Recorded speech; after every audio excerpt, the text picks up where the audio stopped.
जी के ज़माने में, बिमल रॉय के ज़माने में इस तरह की तस्वीर खूबसूरत नज़र आती थी और उसके निर्माता, उसके करता धरता हैं कुंदन। वो अगर यहाँ पर कहीं हो तो यहाँ पर आए। बड़ी खूबसूरती से उन्होंने इसको शूट किया है और कहते हैं कि behind every man there is a beautiful woman, behind every husband there is a beautiful wife, the better half, जो उसको इस जिंदगी में हर पल हर क्षण उसका साथ देती है, उतार चढ़ाव, अच्छे दिनों में बुरे दिनों में। और मैं तहे दिल से अलका तुम्हारा शुक्रिया अदा करना चाहता हूँ। तुम्हारे बगैर ये मुमकिन नहीं था। Thank you so much my, I love you. बड़ा साथ दिया आपने, ये सब तमाम चीज़ें जो होर्डिंग से जो अनवील हुआ, इतनी बड़ी होर्डिंग, और ये जिस तरह से आपने किया, मैं ये भूल नहीं पाऊंगा। बहुत बहुत।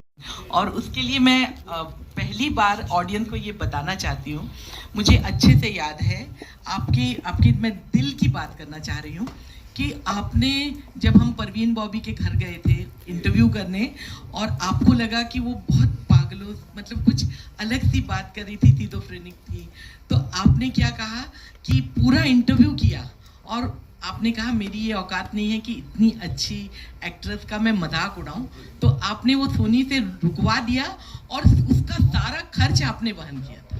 ये बहुत बड़ी बात है, मैं कभी नहीं भूल सकती। जी, बहुत सारी ऐसी बातें थी जो मुझे ऐसा लगा कि सनसनीखेज भी थी और उनको लोगों तक मुझे नहीं लाना चाहिए था, क्योंकि उसके पीछे हकीकत क्या है, सच्चाई क्या है, किसी को नहीं मालूम है। बगैर उसे जाने हुए मेरा हक नहीं है कि मैं उस इंटरव्यू को आगे जाने दूं, तो इस वजह से वो मुझे करना पड़ा। और ऐसा कभी अभी मेरी कोशिश नहीं रही किसी को बुला के कोई ऐसी बात बोलूं या कुछ ऐसा कहूं। देखिए, ये शो में ये जानना बहुत ज़रूरी होता है कि how far can you push the envelope, कहाँ तक आपको जाना। एक लक्ष्मण रेखा आपको खुद खींचनी पड़ती है कि इससे आगे मैं नहीं जाऊंगा, इससे आगे मैं कुछ नहीं पूछूंगा। और वो एक विधा है जो माँ सरस्वती ने मुझे दी है और मैं कोशिश करता हूँ कि मैं उसको पार ना करूँ। जाने अनजाने कर गया हूँ तो क्षमा प्रार्थी हूँ। और मेरी आगे भी कोशिश है कि मैं बहुत तहजीब, तमद्दुन और तमीज़ के दायरे में रह के ये सारे सवाल उन लोगों से करूं जो ज़िंदगी में सारी बड़ी शख्सियतें हैं और जिन्होंने एक मकाम हासिल किया है, तो उनको वो एहतराम देना बहुत बहुत ज़रूरी है। अब मेरा सवाल है छोटा सा, ये सवाल ये है कि मैंने सिर्फ ये नहीं है कि आप बहुत अच्छे होस्ट हैं, आपकी भाषा पे कमांड है, प्रेजेंस ऑफ माइंड आपका अच्छा है, आप एक इकलौते ऐसे होस्ट हैं जो कॉमेडी शो करते हुए भी लोगों को थर्रा देते थे। नितिन गडकरी, क्या मुझे अच्छे से याद है कि बहुत बड़े बड़े जो पॉलिटिशियंस आए हैं हमारे शो में, उस समय वो सब डरते थे कि पता नहीं आप क्या कहेंगे, और आप दूसरे होस्ट हैं उनसे आपको अलग करती है। ये तो मेरे ख्याल से इसका जवाब तो जनता ही देगी, तो बेहतर है मैं अपने बारे में क्या कहूँ, वो गुस्ताखी होगी। तो let the people decide how, if I am different at all, then how different I am from the rest of the people. इख्तियार में नहीं होती हैं, ये हो जाती हैं। आप सोचते कुछ हैं, होता कुछ है। आपके बहुत लोग ख्वाब देखते हैं, वो ख्वाब कुछ पूरे होते हैं, कुछ अधूरे रह जाते हैं। ये हमने सोचा था और शायद बहुत ईमानदारी और सच्चाई से सोचा था कि आज वो मुकम्मल हो पाया। और इसके बीच में मैंने बहुत सारा काम किया, लेकिन आखिर में संजय लीला बंसाली के साथ वो हीरा मंडी में भी काम किया। इस साल मेरी 4 फिल्में रिलीज़ हो रही हैं। प्रकाश झा जी के साथ एक फिल्म अभी कंप्लीट की है, नेटफ्लिक्स की फिल्म है, अमेज़ॉन पे है, वो सब तो है। लेकिन ये एक ख़ास जो ये शो है, ये मेरे दिल के बहुत करीब था। वो इसलिए क्योंकि ये शो मुझे जनता से जोड़ता है और जनता के बगैर अभिनेता या कोई फनकार, उसका कोई मायने नहीं है। तो ये हम जो स्टूडियो में करते हैं या स्क्रिप्ट के दायरे में रहते हैं, उससे बाहर निकल के जो आपकी अपनी सच्चाई है, जो आपका अपना वजूद है, शख्सियत है, जो आपको जनता से जोड़ता है, ये इस प्रोग्राम को बहुत ख़ास बनाता है मेरे लिए। तो ये मैं फिर से सब लोगों का, तमाम लोगों का शुक्रिया अदा करना चाहता हूँ कि इनकी मेहनत और इनकी सोच के बगैर ये शायद पूरा नहीं हो पाता। दिन काम नहीं कर सकता मुझे नहीं अच्छा लगता कि कुछ लोग आके मुझे ये बताएं कि आपको ये कहना है, ये नहीं कहना है, इसका नाम बोलें, इसका नाम नहीं बोलें, ये आप नहीं कह सकते हैं, वो नहीं कह सकते हैं। मैंने इसीलिए मैं कहा कि आवाज़ का बोझ जो है वो बहुत ज़्यादा होता है, उसको कोई नहीं उठा पाते, वो हिमाकत में कर रहा हूँ क्योंकि मैं स्वच्छंदता से और स्वतंत्रता से काम करना चाहता हूँ। कि पहले भी हमारी ज़िंदगी गाली गलौज के बगैर चल रही है, अच्छी फिल्में बनती थी, अच्छे शोज़ बनते थे। और एक बात मैं कहना चाहता हूँ दिल से कि आज की जो जनरेशन है और जिसे जेन ज़ी भी कहते हैं और जो तमाम जो यंगर जनरेशन बहुत अच्छा काम कर रही है। सिर्फ उनको बदगुमानी है कि गाली के बगैर उनका काम नहीं होगा। They think it's very cool, you know, it's ठीक है, मतलब मज़ा आता है, गालियाँ दो निकालो, एक नई चीज़ है, एक बगावत है चाहे। पर मैं उनको कहना चाहता हूँ कि गालियों के बगैर भी उनका कंटेंट बहुत अच्छा है।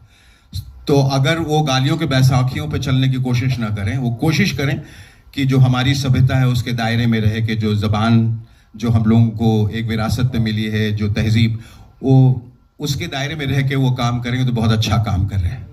करना चाहिए जो ऑडियंस भी है जो इनको बढ़ावा देती है गाली गलौज को, उसके खिलाफ एक आवाज़ उठानी बहुत ज़रूरी है। और क्योंकि ये मेरे ख्याल से कहीं ना कहीं समाज पे बहुत ज़्यादा बुरा असर डाल रहा है। भले ही आप उसे अकेले देखते हैं अपने फ़ोन पे, लेकिन कहीं ना कहीं आपके दिमाग और जहन को वो बर्बादी की ओर ले जा रहा है। तो मैं उनसे सिर्फ ये गुजारिश करूँगा कि इससे परहेज़ करें। और आप देखेंगे कि आने वाले वक्त में जब आप एक सच्चाई से और सफाई से और साफगोई से जब बात करेंगे तो आपके दिल को कितना सुकून मिलेगा। You have been the face of lot of talk shows in the past. So what makes this version of yours different, a little bit different from the other ones, other talk shows? देखिए, मैं अगर बताने जाऊं तो मैंने कहा कि वो अच्छा नहीं लगेगा कि मैं खुद अपने शो की प्रशंसा करूं या बड़ाई करूं या बताऊं कैसे डिफरेंट है। 15 तारीख को जब ये शो आएगा और आप जब देखना शुरू करेंगे, आप खुद ही आपको एहसास होगा, महसूस होगा कि इसमें क्या डिफरेंट है। मैंने उस सच्चाई की बात की, उस ईमानदारी की बात की, उस आवाज़ को उठाने की बात की जो मैं शो में कर रहा हूँ, जो अक्सर लोग नहीं कर पाते। हो गया है, वो सिकुड़ गया है, सिमट गया है, क्योंकि लोग डरने लगे। राइट। और मैं यही बार बार कह रहा हूं कि वो हिम्मत रखिए आवाज उठाने की, क्योंकि जब तक आवाज नहीं उठाएंगे तब तक लोकतंत्र जो है वो कभी सशक्त नहीं होगा, तब तक समाज जो है वो कभी सशक्त नहीं होगा। तो आवाज उठानी बुराई के खिलाफ, कुरीतियों के खिलाफ बहुत जरूरी है। डरता वो है जो जिसके दिल में कहीं ना कहीं अंदर से ये खौफ है कि अगर मैं कहूँगा कुछ तो मेरा कुछ हो जाएगा। अगर सब लोग यही सोच के अगर बैठ जाएं तो मेरे ख्याल से फिर क्रांति कैसे आएगी इस देश में। अगर क्रांति लानी है, अगर बदलाव लाना है, अगर चेंज लाना है, then you must have the courage to speak. बिल्कुल। और आपकी जी यू नो इनिशियल फिल्म, अच्छा, सबसे पहले ट्रेलर हमने 2 बार देखी। I am ready to watch it twice again. Thank you. I thought I was on the sets of Guru Dutt's film. So well said. वही मैं अपने राइटर्स को कह रहा था जिन्होंने देखा नहीं था। Goosebumps। जी मतलब the trailer is a classic. Yes, it's all one man's imagination. That's Adyan Suman as the director. He conceived it, he conceptualized it, he shot, and he never showed me. मैं पहली बार देख रहा हूँ, so सबको दिखाया, बोला कि let this be a surprise for you. Yes. मतलब this is a masterpiece comeback trailer है आपके लिए। जी, thank you so much. Thank you. I just wanted to compliment you. जी, thank you, Chaitanya, thank you. Sir, Anjali का Mind नहीं करती। Sir ने जैसे बोला कि गुरुदत्त के सेट का जो फील आया, मुझे भी वही फील आया। सिर्फ वहां पर दुनिया जलाने की बात हो रही थी, यहाँ जगाने की और जगने की बात। बहुत क्या बात, कमाल हो रहा है। और ये जो क्रेडिट मुझे लगता है आपका तो है ही, बट अध्ययन ने जो शायद उन्होंने वो उसको कंसेप्चुअलाइज किया, जिस तरह से उसे कंसेप्चुअलाइज करके एग्जीक्यूट किया है, और हमें गुरुदत्त साहब की याद दिला। गुरुदत्त साहब ने साहिर साहब के नज्म का इस्तेमाल किया था और कहा था कि जला दो इसे, फूंक डालो ये दुनिया, मेरे सामने से हटा लो ये दुनिया, तुम्हारी है, तुम ही संभालो ये दुनिया अगर मिल भी जाए तो क्या है। Iconic moment for me, as I said कि मैं एज अ सन बात नहीं करूँगा। I think then I don't want to be biased. और एज एन आर्टिस्ट कि जब मैं उनको मॉनिटर पे देख रहा था तो मैं मैं देखता गया, फिर मुझे लगा कि यार ये एक और दिन शूट करते, फिर मैं डर गया कि मेरे प्रोड्यूसर क्या कहेंगे, वो वैसे भी डरे रहते हैं मुझसे, because we finished the first film this year, तो ही लाइक भाई तू घर चले जा भाई, तू पैकअप कर ले यार प्लीज, नहीं बट हाँ नहीं बट आई यही रिएक्शन मैं चाहता था लोगों से और वही मुझे मिला. I think this is a huge gift for me. But I tell you, जब इस तरह का इंसान आपके पीछे होता है, whenever he said that I wanted to shoot a promo, he said go ahead. एक पल भी नहीं का सोचा कि मैं सोच के बताता हूँ कि how much is going to cost, no nothing. जाओ शूट करो. उसने कहा मैं दूसरा प्रोमो शूट करना, कहते जाओ शूट करो. उसने कहा आप गाना भी शूट करना चाहते हो, बोले जाओ शूट करो. बोले अब घर जाओ. अब मैं चला. But for jokes apart, but for whatever we wanted on the show, whichever way we wanted, he was game for it. He always said a yes to it. He's the man. मतलब बिना सोचे सच्चाई रख रहे लोगों के सामने. और जैसे कि आपने कहा कि कई सारे पॉलिटिकल नेता भी रहेंगे, अगर आप एक का साइड लेते तो लोग अंधभक्त कहेंगे, अगर आप दूसरे का साइड ले रहे तो लोग क्या कहेंगे. ये मैं किसी का साइड, वही मैं कह रहा हूँ कि ये शो किसी का साइड नहीं लेता है. We sit on the fence. जो सही है वो सही है, जो गलत है वो गलत है. और रहा आपका पहला सवाल, तो हाँ, अब ज़माना बदल गया, बड़ी तेज़ी से बदल रहा है. हम एक डिजिटल यूनिवर्स में आ गए, सोशल मीडिया, अब AI आ चुका है. बहुत सारी सही चीज़ें भी हो रही है, गलत चीज़ें भी हो रही हैं. बहुत किस्म के कंटेंट जो है वो क्रिएट किए जा रहे हैं. लेकिन मुझे ऐसा लगता है कि किसी शो की अपनी एक लेगेसी होती है और उसकी अपनी एक सच्चाई होती है जो हमेशा अपने उसके साथ ही चलती है. तो मैं उम्मीद करता हूँ उसी का दामन थामे मैं यहाँ तक आया हूँ और आगे भी बढ़ूँगा. और जिस सच्चाई के लिए, ईमानदारी के लिए लोगों ने मुझे पसंद किया है, वो एक बार फिर से वो पसंद करेंगे. Sure, sir. I camera है.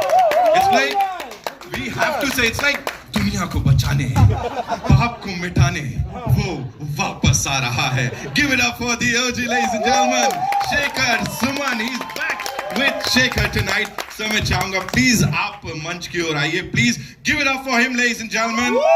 The actor, director, of course, one of the biggest hosts that we've seen on Indian television. Singer, producer, director, क्या है.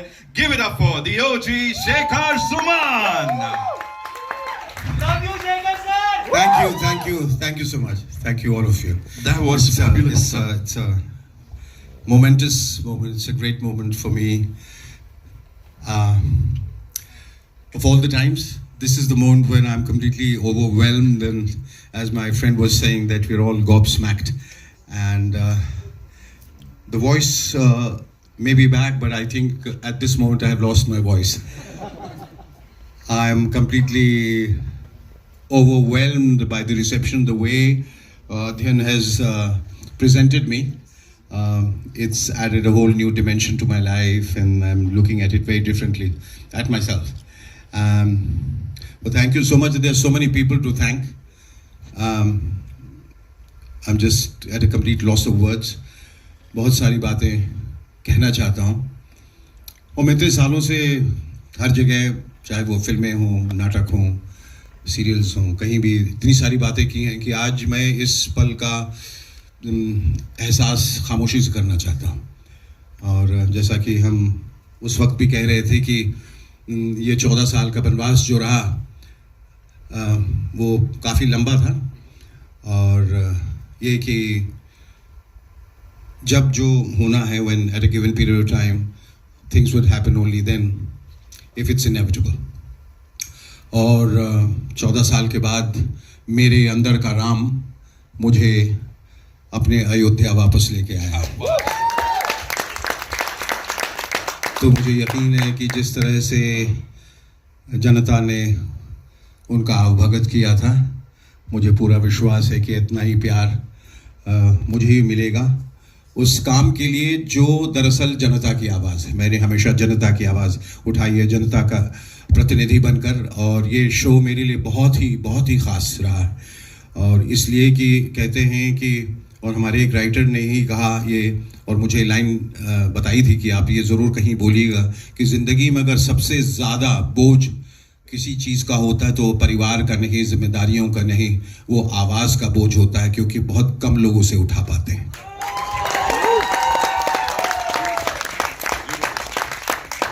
तो मैं ईश्वर से प्रार्थना करता हूँ कि मुझे दोबारा उतनी हिम्मत दे कि मैं बेखौफ हो के बेबाकी से उसी तरह से बातें कर सकूं जिस तरह से मैं किया करता था, और जिस अनफिल्टर्ड कॉन्वर्सेशन की आप बात कर रहे हैं, वो सच्चाई, वो ईमानदारी अभी तक मेरे अंदर वाबस्ता है, और मैं पूरी कोशिश करूंगा कि उसी तरह से वो जो छवि, जो वो अक्स जो उभरा था सालों पहले आप लोगों के जहन में, वो उसी तरह से मैं यकीन दिलाना चाहता हूं कि वो बरकरार है। और शुक्रिया सबसे पहले मैं अदा करना चाहूँगा धर्मेश जी का और हसमुख भाई का, जिन्होंने साथ से YouTube चैनल पे उनके देखने को मिलेगा। And before I invite this gentleman, the creator of this show here, a quick thing that I have to share, sir. Recently I was hosting a segment of this huge award ceremony, वो night थी, वहां पे कई सारे A-listers आए हुए थे और वहां पे शेखर सुमन साहब भी आए हुए थे। वैनिटीज लगी हुई थी एंड जितने प्रोडक्शन वाले, बाउंसर्स से लेके anyone and everyone including the A-listers, they were like, they saw the name on that vanity and they were like, Shekhar sir आए क्या, वो कुछ करने वाले हैं क्या? So this is the excitement. I saw it first hand, ladies and gentlemen. To talk about this, of course, इसी excitement को आगे बढ़ाने के लिए I'd like to invite here this rock star, a promising actor and a wonderful singer, Adyan Suman. Welcome, my brother. our film studio, our Shekhar Suman film academy, हम बहुत सी चीज़ें साथ में कर रहे हैं। तो उन्होंने रात को एक दिन बोला, यार शेखर जी ये बहुत बड़े आइकॉन है यार, मैं शो लेके आए क्या वापस? And the next day the set began and this is here we are today, sir. तो कुछ बोले sir, please. You have to, of course, talk to us about this, sir. First of all, Shekhar ji, thank you so much for this great blessing and the support what you believe in me. It was a very unfortunate जब मैंने और अध्ययन जी ने जब decide किया, we had a small discussion. एक दिन रात को ऐसे ही फ़ोन पे बातें कर रहे थे कि भाई क्यों ना कुछ ऐसा करे कि वापस लोगों को एक लीगेसी में ले आए। शो तो बहुत सारे हैं बट एक लेवल का शो और एक बंदा जो बोलता है, मैंने नहीं देखा था मैंने, और मैं तो बचपन से फैन था उनका, ऑब्वियसली मैं उनके शोज देखता था और अभी के शोज भी मैं देखता हूँ। तो I am not trying to discriminate anybody, but एक लेवल, एक लीगेसी वो ज़रूरी है। कोई भी सेलिब्रिटी के साथ आप बात करते हो, पॉलिटिशियन से बात करते हो, obviously they are successful somewhere somehow, तो उनके साथ बात करने का एक तरीका होता है। तो वो सर में मैंने एक पाया कि नहीं, सर के पास वो एबिलिटी है जो आज हर इंसान के साथ, चाहे वो बड़ा हो, छोटा हो, कोई भी लेवल का हो, वो कर सकते हैं, वो बातों को बाहर निकाल सकते हैं। एक छोटा सा एग्जाम्पल है कि बच्चों को जब डरा धमका के आप कुछ पूछो तो ऑब्वियसली वो झूठी बोलेंगे, लेकिन उसी को जब आप प्यार से पूछो, सहला के पूछो, तो बिल्कुल वो सही जवाब देगा। तो वो एबिलिटी सर में है, शेखर जी में है। I am really thankful to you Shekhar ji, thank you so much for giving me this great support and also to believe me कि मैं ये कर सकता हूँ। Thank you so much sir. बहुत बहुत धन्यवाद सर। यू जस्ट सेड कि हम सब उनको देख के बड़े हुए, हम लोग बड़े होते जा रहे हैं, वहाँ रिवर्स एजिंग चल रहा है। बिल्कुल रिवर्स सर, बिल्कुल। So in fact I would like to tell everybody कि सर सबसे ज्यादा पूरे सेट पे, पूरे क्रू में सबसे पहले आते हैं और सबसे आखिरी भी पूछते हैं, अभी रहना है कि जाऊं।